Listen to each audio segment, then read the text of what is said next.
Tol, magandang umaga,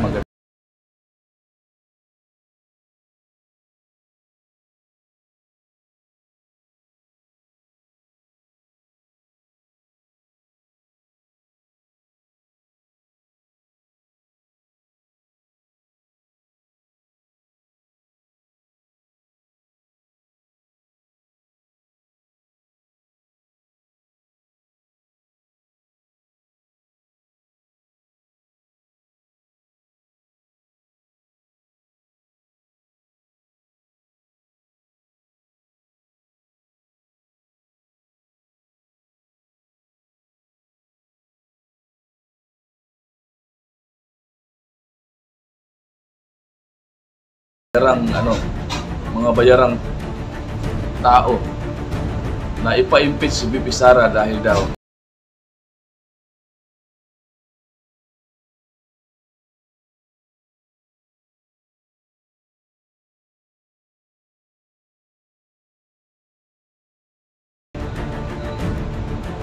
ang 5 billion o ang 612.5 million pesos.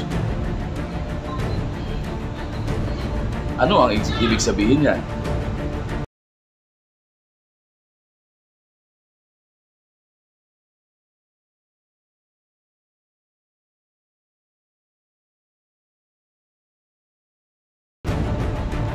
Itong si Saldico ay nahabol ngayon ng Commission on Audit sapagkat mayroon daw nawawalang 5 billion pesos na hindi talaga.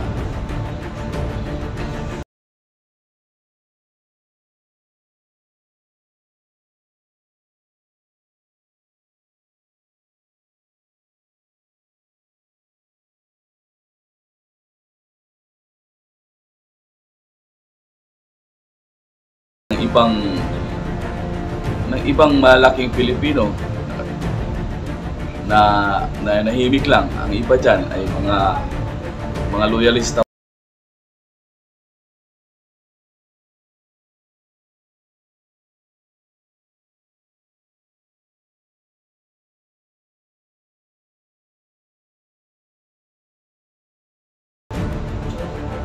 Sumuporta simula pa sa tatay ng Senior Marcos hanggang ngayon sa Junior Marcos.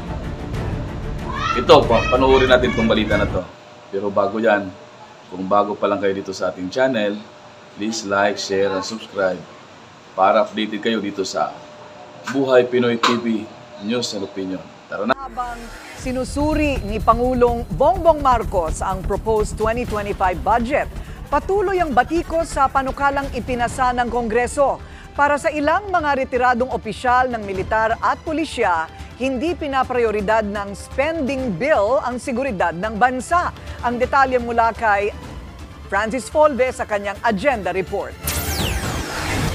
Halos 200 mga retiradong opisyal ng AFP, PNP, PCG, uniform personnel, UP Vanguard, civil society at ilang concerned citizens ang pumirma sa open letter para kay Pangulong Bongbong Marcos. Dismayado sila sa umano'y mga hindi katanggap-tanggap na pagbabago sa 2025 budget.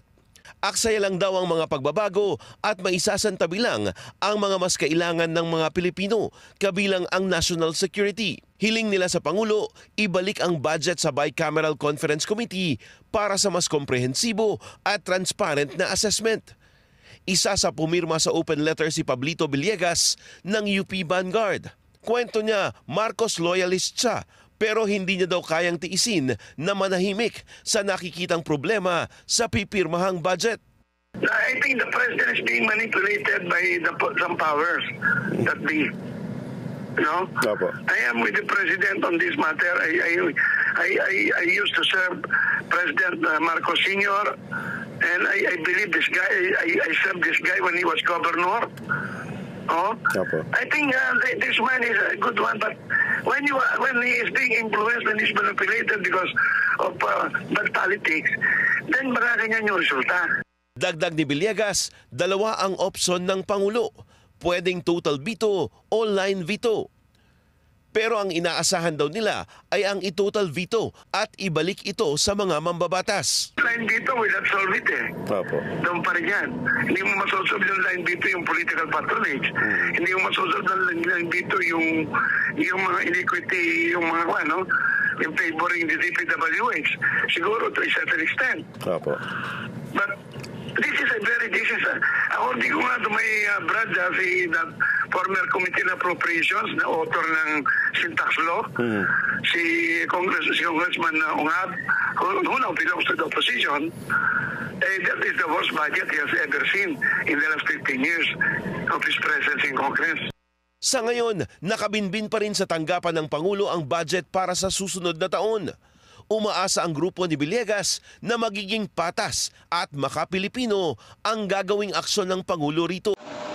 O ano ngayon? Anong masasabi nyo ngayon? Ayun, sabi niya, di ba? Sinabi niya mismo, loyalista siya. Simula pa sa tatay o sa senior Marcos hanggang ngayon. Sa junior Marcos. Sa bangag admin Marcos. Pero hindi na siya talaga, sabi niya, hindi siya mapakali. Hindi siya pwedeng manahimik sapagkat malala na talaga ang korupsyon na nangyayari ngayon sa bayan. So, kayo mga Pilipino, mga kapwa ko Pilipino, ano pang hinihintay nyo? Ano ba ang gusto nyong mangyari? Ang maubos ang kaba ng bayan? O patuloy lang talagang magbubulag-bulagan? O wala lang talagang aksyon sapagkat hindi naman kayo personal na ninakawan. Hindi naman kayo niluluuban sa loob ng bahay nyo. Ganyan lang ba talaga tayo? Sige nga, comment nyo sa baba. Pag-usapan natin kung ano ba talaga ang gusto nyo. Kasi kung ako ang tatanungin nyo, talagang dapat nang gumawa tayo ng paraan, kumilos tayo, magkaisa tayo, alang-alang sa ating inang bayan. So yun lang, maraming salamat. Comment down below your opinions.